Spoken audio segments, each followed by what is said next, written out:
Hebreërs 4 vers 12 en 13. Die woord van God is lewend en kragtig. Dit is skerper as enige swaard met twee snykante en dring deur selfs tot die skeiding van siel en gees en van gewrigte en murg. Te beoordeel die bedoelings en gedagtes van die hart.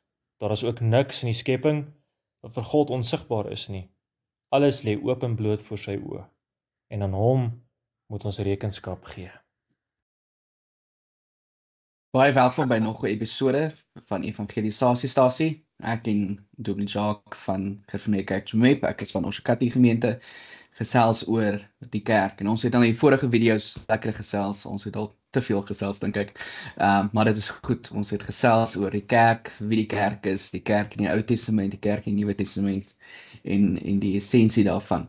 En vandag gaan ons gesels oor ware kerk en valse kerk. En is ook 'n gesprek wat eintlik lank kan aanhou, maar die groot ding is, hoe weet ek dat ek deel is van die ware kerk? Wanneer ek in 'n stad inkom of in 'n dorp inkom en daar's 10 kerke en ek is nie in die dorp, hoe weet ek dan watter kerk ek moet gaan?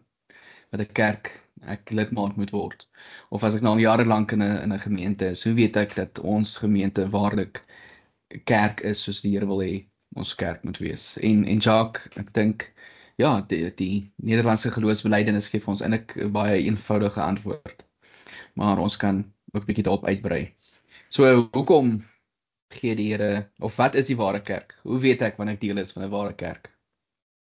Goed, so ek dink kom ons begin net by wat ons vandag sien in praktyk. So in praktyk, baie keer as ek in 'n gesprek tree met mense oor kerk wees en na wat se kerk hulle gaan, dan praat hulle baie keer van ons doen church hopping, nee. Dis hierdie hele gedagte van ek gaan na al die kerke in die dorp toe. En dan as ek nou gelukkig is, hoor nou hierdie woorde, nee, as ek gelukkig is en is vir my gerieflik en ek het daar bo magiese gevoel nou gekry of ek weet nie wat 'n ineenstorting of ek weet nie wat hulle verwag of wonderwerk gesien, dan gaan ek daai kerk, dan is daai 'n ware kerk. Maar dis absoluut eintlik onsin, want geen kerk is volmaak nie. Kom ons begin eers daar. Ja. Geen kerk is volmaak nie. Die kerk van die Here is juist die samekoms van gelowiges, sondaars wat weet dat hulle is sondig, nee, hulle het gebrokenheid. En daarom kom hulle na die Here toe om by die Here toegerus te word. Want daar in die erediens self hoor ons dat die Here sê, Efesiërs 4 wat sê ons word toegerus met die evangelie. En dis juist hoekom ons daar is, om 'n tweegesprek dan met ons Here te hê en in 'n verhouding met hom te leef. So daai bygesê, nêrens is daar 'n volmaakte gemeente. Kom ons begin eers daar. Okay, tweede punt, om te sê ek gaan net vir my eie gevoel, vir my eie gemak, vir my eie gerief, waarsku die Here ons ook dat daar baie predikers gaan wees wat ons ore gaan streel. Nee, predikers wat gaan net preek dat jy goed is en dat jy mooi is en dat jy oulik is en dat jy pragtig is en dat jy, jy's so wonderlik, nee. Maar in werklikheid as jy na die skrif van die Here luister, dan trap die Here keer op keer op mense tone. Ek het nou onlangs ons kerkraad hier in Jomep het nou so 'n bietjie, ons is nou so 'n bietjie besig deur 'n Christelike huishouding reeks, en wat beteken om 'n Christelike huishouding te wees. Die kerkraad het toe afgelope Sondag sommer net gesê, maar Jacques, wanneer kry ons nou 'n bietjie 'n preek wat vertroostend is, nee. Sê ek maar, ja, die Here praat reg deur sy skrif oor die erns, nee, die essensie van gelowige wees, en baie keer trap dit op mense tone. So al preek mense troostryke teks, is daar ook vermaaning in daai teks, Ja. nee. En dit is die wonderlike van God se woord. Nêrens as mens die woord van die Here luister, kan mens sê, ag, nou is ek alright, ek is goed en ek is volmaak en ek kan maar net aangaan nie. Glad nie. Daar gaan op die tone getrap word. Die Here gaan deur jou werk en vir jou wys, maar hy luister, jy is verkeerd, jy het sonde, jy het hierdie gebrokenheid. En dis van ons dan as gelowiges om te besef, maar die enigste manier hoe ons weet wat 'n ware kerk is wanneer die woord van die Here suiwer bedien word. Wanneer die evangelie reg verkondig word, die blye boodskap van ons Here Jesus Christus, daar is nie 'n ander evangelie nie. As mense oor hulle self begin preek en die evangelie by die deur uitsmyt, nee, dan ja, ek raak sommer nou sommer bewoe om dit te hoor, want dis so hartseer dat mens sien soveel mense oor hulle self meer praat as die evangelie self. Ja. En die Here sê die krag van die evangelie lê in die evangelie self, nie in jou eie getuienis nie. Lê in die evangelie. Ja. Want die krag is die Heilige Gees. Die krag van oortuiging kom van die Gees. Hy oortuig ons, hy werk in ons. So as ons dan as mens dan gaan kyk na die Nederlandse geloofsbelijdenis artikel 29, dan maak die Here vir ons duidelik dat die kenmerke van 'n ware kerk is die suiwerbediening van die woord, die suiwerbediening van die sakramente en die suiwerbediening van die tug. Sakramente, daar sê 2 van hulle, die nagmaal en die doop.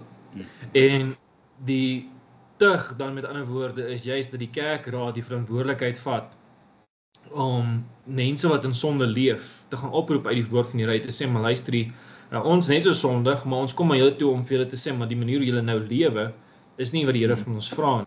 Kom terug, nee, dis van Matteus 18 pad wat die Here in die Bybel vir ons mooi uitwys, om mekaar op te roep om terug te keer na die woord van die Here toe. Want dit is eintlik 'n daaglikse ding. As jy regtig 'n gelowige in diens is van die Here en jy glo regtig in die Here, dan gaan jy eintlik agterkom, maar daagliks moet ek bekeer vir my eie sondes. Daagliks moet ek gaan kyk, Here, wat ek vandag gedoen wat in stryd was van U wil.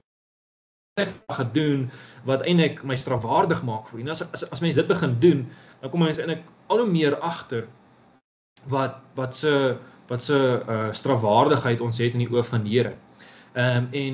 En dit bring mens dan by 'n punt waar mens dan moet sê, maar goed, ek kan nie meer by my eie wil staat maak nie, want as ek so gebroken en so sondig is en geneig is om net vir myself te kies en vir my eie gemak en my eie gerief, dan moet ek na die Here se woord kom en vir hom vra, Here, help my om by die regte kerk aan te sluit. Help my om reg te lewe. Help my om U kind te wees. Help my om U kerk te wees. Help my om my gawes te gebruik. Help my om dit wat U van my verwag te doen in my lewe, want sonder U kan ek dit nie doen nie. En dis wat die gelowiges ook bely, nê. As gereformeerde kerke glo ons dit en bely ons dit ook. Ons is nie volmaak nie. Ja. Wanneer ons dan die kenmerke van die ware kerk dan uitlig, dan sê ons nie, okay, ons is nou die volmaakte kerk nie, glad nie. Wat ons sê is, ons het ook gebroke kerke, nee. Maar ons fokus is op die woord van die Here, om seker te maak dat ons deeltyd getrou luister na die hoof van die kerk, na Christus self, wat in beheer is van die wat regeer oor sy kerk, wat vir ons sê hoe die kerk moet leef en hoe die kerk moet lyk, en om seker te maak dat alles in die kerk ordelik gebeur. En as ons dan afwyk daarvan, om dan terug te keer aan die woord van die Here self. Nee, dit gaan oor gereformeerd wees, terug te keer na God se woord. Ja. En dit is dan die belangrike. Ekskuus, ek het nou weer begin preek. Nee. Dit is goed. Ek dink baie keer, ek het nou al gesien by ons Bybelstudiegroepe, groeigroepe soos ons dit noem, dan vra partykeer iemand vir my vra oor NG Kerk of die kerk in die straat, die CRC of wat ook al. En dan as ek baie eerlik, dan sal ek vir hulle sê, maar kom ons gaan meet hulle aan die God se woord, en wat is die ware kerk? Soos jy gesê het, suiwer verkondiging van die woord, die suiwer bediening van die sakramente en die uitoefening van die tug. En dan moet ons gaan kyk, maar verkondig dit die woord suiwer? Is daar die suiwer bediening van die sakramente? Word die tug toegepas? En dan baie keer is die antwoord nee. En ons sê dan nie dat die gelowiges wat deel daarvan is, nou, of die lidmate wat deel daarvan is, dat hulle nou verlore is en verdoem is tot die ewige hel nie. En dit is wat artikel 29 ook eintlik baie mooi sê. Ons mag 'n onderskeid maak tussen ware en valse kerk. En ons moet 'n onderskeid maak tussen ware en valse kerk. Maar dit beteken nie ons oordeel oor die hart van die gelowiges daar binne nie. Artikel 29 sê vervolgens aangaande die lidmate van die kerk. So hy het eers gepraat oor die kenmerke van die ware kerk. Dan sê hy aangaande die lidmate van die kerk. Ons kan hulle uitken aan die kenmerke van die Christene, naamlik hulle geloof dat hulle die enigste verlosser Jesus Christus aangeneem het en dat hulle daarna die son ontvlug, die geregtigheid najag, die ware God en hulle naaste liefhet, nie na regs of links afwyk nie en hulle sondige natuur met sy werke kruisig. Hiermee sê ons nie dat daar nie nog groot swakheid in hulle is nie, inteendeel, die Gees stry hulle juis al die dae van hulle lewe daarteen, terwyl hulle altyd weer hulle toevlug neem tot die bloed, die dood, die lyding en gehoorsaamheid van die Here Jesus Christus, in wie hulle deur die geloof in hom vergifnis van hulle sondes het. So ek het vriende of amper vriende, kennisse, goeie kennisse baie goeie mense wat baie lief is vir die Here, hulle is baie lief vir die Here se kerk, maar hulle is in die CRC. En dan dink ek maar, regtig? Jy ken die woord, hoekom het jy nie al lankal uit die gemeente uit gegaan? Jy weet voorspoedslogie is verkeerd en dan besef ek net weer, maar die Here is ook besig om in hulle hart te werk. So wanneer ons praat van die ware kerk, praat ons nie ons gaan beoordeel die gemeentes en ons gaan sê hierdie gemeente kan die ware kerk wees nie, want dit en dit en dit, of hierdie gemeente is ware kerk. En al stem ons nie altyd ooreen ten opsigte van die doop of oor sekere dinge nie, beteken dit nie dat hulle nie ware kerk is nie. En dan ja, ons sê nie die gelowiges of die Christene wat daarin is, dat hulle nie meer gelowiges is nie, of dat hulle nie ware kerk is nie, of dat die individue nie gered is nie. Want ons ken nie die hart van die mense nie, maar ons kan natuurlik die kerk gaan beoordeel. Ek sien jy wil iets daaroor sê. Stem jy saam of Ja, kyk, ek dink ek sê maar altyd vir mense beoordeel nie die mense beoordeel die sonde, nee. Ja. En daar kan mens dan duidelik mooi uitwys wat is die ware en die valse kerk, want mens sien hoe hulle in stryd tree met God se woord en dit is sonde, nee. So dit is net soos 'n ouer wat sien dat sy kind iets doen wat in stryd is van God se woord, om daai kind dan reg te help en vir daai kind te sê, maar ek oordeel jou nie, ek het jy is eintlik lief dat ek jou wil leer en jou lei om die regte ding te doen, en dit is presies wat die tug dan is, en dit is presies wat ons as gelowiges as opdrag het, is om seker te maak dat ons deel is van die ware kerk, dat ons seker maak dat dit wat in die kerk gebeur, waarmee die kerk besig is, wat uiters belangrik is, daai vergadering van gelowiges, nie maar net bloot 'n menslike praatjie is, net wat ore streel en wat eintlik nie as die Bybel een keer opnoem nie, daar word glad nie eers 'n verklaring en 'n toepassing van God se woord gegee nie. Glad nie eens dit word gedoen nie, daar word eintlik maar net 'n getuienis afgelê van die persoon se lewe, en dit is vir my, ja, dit is vir my eintlik een van die hartseerste dinge, want God sê nie die krag van sy gees kom daarin, hy sê sy krag van sy gees werk juis in mense wat die evangelie hoor. So woordverkondiging is vooraf, nee. Mense sien dit baie mooi wanneer mense dan kyk na wat die Here vir ons dan ook openbaar hierso in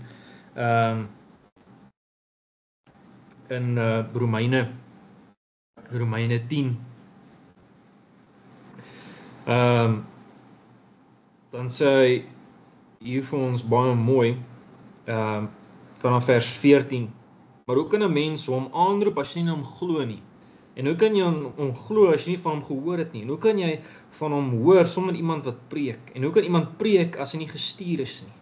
Daar staan ook geskryf, hoe wonderlik klink die voetstappe van die wat die goeie boodskap bring. Nee, die goeie boodskap is die woord van God.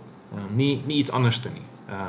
Dis geroepe diensknegte, geroepe predikers wat die Here stuur in die wêreld en om sy woord te gaan verkondig. Nie hulle eie stories nie. Ek dink daar's 'n ander plek vir dit. Ja. In die kerk, in die samekoms, in die erediens, gaan dit oor, Here, vertel ons in u woord, wat staan daar, sodat ons kan weet hoe ons lewens moet lyk, ooreenkomstig u woord, nie die mense woord nie. Want kyk mens na artikel 29, dan is eintlik skrikwekkend, nee, wat ons daar bely uit die woord van die Here uit, wat is die valse kerk? Die valse kerk is, hulle skryf aan homself en sy besluite meer mag en gesag toe as wat? As die woord van God. Ja. So ek plaas meer klem op my eie storie, my eie getuienis, as ek klem plaas op God se woord.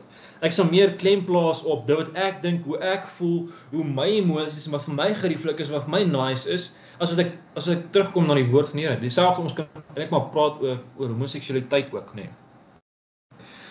God se woord is kragtig daaroor. Dit kan nie, nee, dit mag nie. Hy keer dit nie goed nie, dis 'n gruwel in sy oë. Sodom en Gomorra is verwoes, Romeine 1 sê, hy gee daai mense oor en hulle skandelik, dit is 'n oordeel van God oor hierdie mense, nee, wat hy sê, want hulle ken glad nie hom nie, hulle ken nie sy verordeninge nie, en al ken hulle dit, verwerp hulle hom, en hulle wil dit self doen, en hulle wil graag ook ander mense moet dit doen. En dit is die hartseer van sonde. Sonde vat die fokus weg van God af na die eie ek toe. En ons kan natuurlik ander goeders ook uitwys, nee, ek praat net van homoseksualiteit, maar ek praat net van ander goeders ook. waar mense meer klem plaas op hulle self oor hoe hulle dink die kerk moet wees, oor hoe hulle dink die kerk moet funksioneer, en dan gooi hulle die Bybel eintlik uit die deur uit en sê, maar ek dink so en ek voel so, nou as dit nie so is nie, dan hardloop ek uit die gemeente uit. Ja. Dan hoe het jy laas keer gesê, vat jou paai en jy waai. Ja. Maar die hartseer van dit alles is, nee, en ek dink ons moet vir mekaar sê ook. Ek het 'n paar lidmate al gehad in ons gemeente wat so teen die feit was dat ons teruggekeer het na die woord van die Here toe. Ons dinge reggemaak in die kerk wat nie ooreenkomstig God se woord was nie. Net dat die mense so teenstand gebied het dat hulle uit die kerk uit gehardloop het omdat hulle nie saamgestem het nie, nê? Omdat dit wat hulle nou gedink het, hulle 15-punt plan van hoe 'n kerk moet wees en wat hulle dink as in 'n kerk moet gebeur, al was nie ooreenkomstig God se woord nie, en al was nie ooreenkomstig die roeping wat God vir my gegee het as prediker nie, het hulle so 'n manie daarvan gemaak dat hulle oorgaan na 'n volgende gemeente toe. En my hartseer die hartseer daar agter is dat tug nie kon toegepas word nie. Al het mense pad met hulle gestap en mense hulle gebring waar 'n kommissie hulle gesien het. Daarna het hulle uit die gemeente uitgegaan en gesê ons wil nie met jou as 'n gemeente nie. En daai is die hartseer van alles, nê, is sodra 'n mens deesdae in 'n kerk begin tug toepas, begin praat oor sonde en jy leef nie meer soos 'n kind van die Here en jy kom terug na die woord van die Here, dis amper half die mense sat hulle deure toe en sê, okay, ek gaan nou weg. Ek wil nie meer deel wees van hierdie kerk nie. Nou, alhoewel hierdie kerk besig is in op sigself om seker te maak dat hulle waar hulle kerk is. Die kerkraad is besig om hulle verantwoordelikheid na te kom om toesig te hou. En ja, ek dink ons leef in 'n tyd waar dit eintlik te gemaklik geraak het met die verskillende kerke, waar as ek by een kerk nie tevrede is, nie gelukkig is nie, hardloop oor na 'n volgende kerk toe. Maar wat hierdie broers en susters nie besef nie, is dat al hardloop jy na 'n volgende gemeente toe, ons daar klaar nou met ons voorop opnames bely, jy word deur die Gees gebind as een gemeente, een universele gemeente. Gaan jy daai mense in die ewige lewe sien? So jy wil nou nie 'n broer en 'n suster wees wat in liefde opgeroep word nie, of jy wil nou nie deel wees van daai broers en susters se lewe nie, want jy stem nie saam met hulle nie, of jy het 'n verskil met hulle, of jy wil jou eie wil voor oë hou. Maar in die huis van die Here gaan ons almal in een huis bymekaar kom, of ons daarvan gaan hou of nie.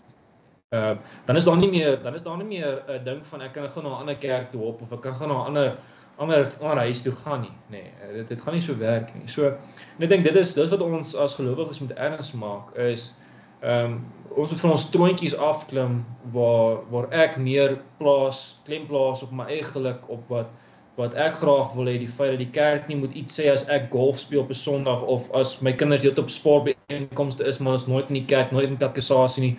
En moenie vies raak daaroor nie. Hoor die hart van gelowiges wat jou roep om te sê, maar kom terug na God se woord toe. Jy's besig om jouself en jou kinders weg te hou van die beste plek, die allerbeste plek waar jy moet wees, in die teenwoordigheid van God, om jou kind groot te maak in die vrees van die Here, om 'n pad te stap met die Here. En jy is nou besig om meer vir jouself te leef as vir die Here. En ek dink dis die tyd waarin ons leef. As jy nou kyk ook hoeveel sport gebeur op 'n Sondag, of hoeveel dinge gebeur op 'n Sondag wat mense weghou van die kerk af. Ja, is eintlik net soveel meer dat die mense hulle eie wil voor oë hou. Ons leef in 'n verbruikerskultuur, né? Dit gaan oor hoe ek bedien kan word en hoe ek gelukkig kan word. En iets wat ek net wil sê oor church hopping, ek weet nie of daar mooi Afrikaanse woord daarvoor is, om van een kerk na 'n ander kerk te spring. As jy dit doen, kerkhoppery. Ja, kerkhoppery. As jy skuldig is in kerkhoppery en dit gaan daaroor dat jy dit doen omdat jy nou net beter bedien wil word, dat jy nou voel die diens wat hierdie gemeente in jou bied is nou nie lekker nie, of jy nou nie van die koffie wat hulle gee nie, jy soek nou net lekker Slowtown koffie en nou gaan jy na 'n ander kerk toe wat dit vir jou kan bied, dan is dit verkeerd. Maar ek dink kerkhoppery kan goed wees as jy jouself bevind in 'n valse kerk. Dan is dit jou plig om aan te sluit by 'n ware kerk, en dan gaan jy moet gaan soek na 'n ware kerk. En ons is bevoorreg hier in Namibië. Daar is baie kerke wat die woord suiwer verkondig, ons kan die Here daarvoor dank. En dan is daar ook baie kerke wat die woord nie suiwer verkondig nie. En ons bid vir daardie gemeentes. Maar dan kan jy na die volgende kerk toe gaan en gaan kyk, wat is hulle, ek sê gewoonlik vir mense, gaan kyk na hulle webtuiste. As hulle webtuiste het, wat verkondig hulle? Gaan luister bietjie, gewoonlik is daar skakels na die predikant se preke of dagstukkies, geluister daarna. Gaan 'n Sondag en gaan praat met die kerk, met die ouderlinge of die diakens of met die predikant, met ander lidmate, hoor of jy by hierdie gemeente kan inskakel omdat hulle ware kerk is. Of is hulle nou net weer soos die gemeente waaruit jy kom, waaruit jy jou paai gevat het en gewaai het, omdat hulle valse kerk is. So in daai kant dink ek is goed dat dis ons plig. Jy moenie nou net sê ag ek was nou in 'n valse kerk en nou kom ek tot geloof en nou bly ek sommer net by die huisie want ek gaan net weer seer kry. Nee, dit is ons plig om te gaan om die ware kerk te soek en lidmaat daarvan te word en ons gawes tot eer van die Here te gebruik. So dis net die laaste opmerking wat ek wil maak. Ja, en ek dink dit is as mens kyk na 'n gemeente, as jy nou gaan ondersoek instel na die gemeentes in jou dorp of in die stad waar jy woon, gaan bid eers oor die saak. Dat die Here deur sy woord en deur sy gees jou sal lei en jou sal rustigheid gee om mooi te kan onderskei wat is die ware kerk en wat is die valse kerk. Want ja, ek dink by enige gemeente en dit kan mens maar met eerlikheid sê, as mens gaan om kritiek te lewer, sê jy altyd iets kry om oor kritiek te lewer. Jy hou nie van die dominee nie, of jy hou nie van hoe die PowerPoint opgestel was nie, of van wat gesing is op die Sondag nie, of die dominee bid te lank, of sing te veel, of die preek was gans en al te lank geweest, nee, of so iets, nee. Dan kan mens baie maklik begin kritiek lewer. Maar sodra mense fokus terugkom na God se woord toe en jy vra, Here, het dit wat ek vanoggend in die erediens gehoor het dit regtig uit u woord gekom? Is dit wat ons mee besig was in die erediens werklik waar u woord gewees, u wil gewees? Hoe God graag wil hê ek moet in ordelikheid, nee, 1 Korintiërs 14 sê hy is 'n God van orde, nie wanorde nie, veral wanneer hy praat van die kerk. Paulus praat van die kerk en sê ding moet ordelik gebeur, want God is nie 'n God van wanorde nie, hy is 'n God van orde en vrede. Wanneer daar orde is, daar vrede. So het dit wat ons vanoggend in die erediens gebeur, het dit werklik ordelik gebeur en soos wat God in sy woord gevra het. En as my antwoord dan ja is, dan alhoewel ek nou nie die lekkerste saam gesing het nie, alhoewel ek nou nie die beste PowerPoint gekry het of ek was nou vermaak met groot oulike stories of wat ook al wat ek dink baie nice gewees het nie. Dan het ek vrede dat ek weet dat ek vanoggend toegerus is om voedsel te kry uit God se woord uit. Want my eerste fokus as gelowige mens het ek vanoggend voedsel gekry. Want die rede hoekom Here ons voedsel gee op 'n Sondag is sodat ek die wêreld kan ingaan met daai voedsel en ander mense daai voedsel kan gee. So het ek werkbaar geestelike voedsel gekry. Was my bord vol gemaak sodat ek ook kan hierdie week die kos kan gaan uitdeel en kan sê maar Here, hierdie broer of suster wat ek nou vandag ontmoet het, of hierdie persoon wat oor my pad gekom by die werk of by die skool of in die straat of selfs in die winkel deesdae, kom maar baie mense oor mense pad wat mense mee kan gesels en lekker mee saam kuier en die evangelie bring. Is hierdie persoon die persoon wat ek hierdie voedsel voor moet gee, wat dit nodig het en daarvoor dan te kan uitkyk en kan sê, Here, help my dat ek hierdie voedsel ook kan op baie manier kan gaan uitdeel. Dis die visie en die missie van die kerk van die Here ook, nee, om nie net verbruikersmentaliteit te hê waar ek net kom om voedsel te kry en hardloop ek die Bresnie week vir myself en ek leef vir myself nie, dat ek daai voedsel wat ek die Sondag gekry het kan gaan uitleef, kan gaan uitdeel aan mense wat juis worstel, mense wat juis nie die Here ken nie, en mense wat juis bemoediging en vertroosting nodig het, en daai bemoediging en vertroosting kry mens alleen ek waarlik by die Here. So dat is van my kant af, nee. So as jy by ware kerk aansluit, dan sal jy deurlopend vertroos word, jy sal deurlopend voedsel gegee word en jy sal deurlopend gefokus word op wat God wil hê ons moet doen en hoe God wil hê ons moet leef, nie hoe ek dink of hoe ek voel of hoe ek graag wil nie. Dan word die fokus weggeskuif van my eie wil af na God se wil toe. En as mens dan hierdie woord in die gees dan daar by daai punt gebring is, dan kan mens baie makliker onderskei tussen wat God se wil is van 'n ware kerk en wat 'n mens se wil is. En wat 'n ware kerk is en wat 'n valse kerk is. En mag die Here julle ook elkeen help om dan te kan baie onderskei te kan maak. Ek dink daarop kan mens net sê amen. Dit is so. Dankie Jacques vir hierdie gesprek oor die kerk, luisteraars, ons hoop regtig jy vind daarby baat, en as jy wil gaan ons volgende keer gesels oor Hoe lyk die kerk? Hoe het die eerste kerk gelyk? Hoe het dit in die Ou Testament gelyk? Hoe het dit in die Nuwe Testament gelyk? Daardie gedeelte in Handelinge 2 vers 42 wat sê dat hulle heel hartig toegeloop die leer van die apostels, onderlinge verbondenheid, die gemeenskaplike maaltyd en gebede, wat dit beteken en hoe ons dit prakties in ons gemeentes ook toepas. So as die Here ons spaar, volgende keer dan gesels ons daaroor. Baie dankie Jacques en volgende keer hoop ek ons is 'n bietjie meer predikante wat saam hierdie onderwerp kan aanpak. Maar ons is altyd 'n voorreg om saam met jou te gesels. Ja, baie dankie en baie dankie vir die geleentheid en dankie vir almal wat ook geluister het en sterkte en seën ook vir die res van die week. Dankie, totsiens.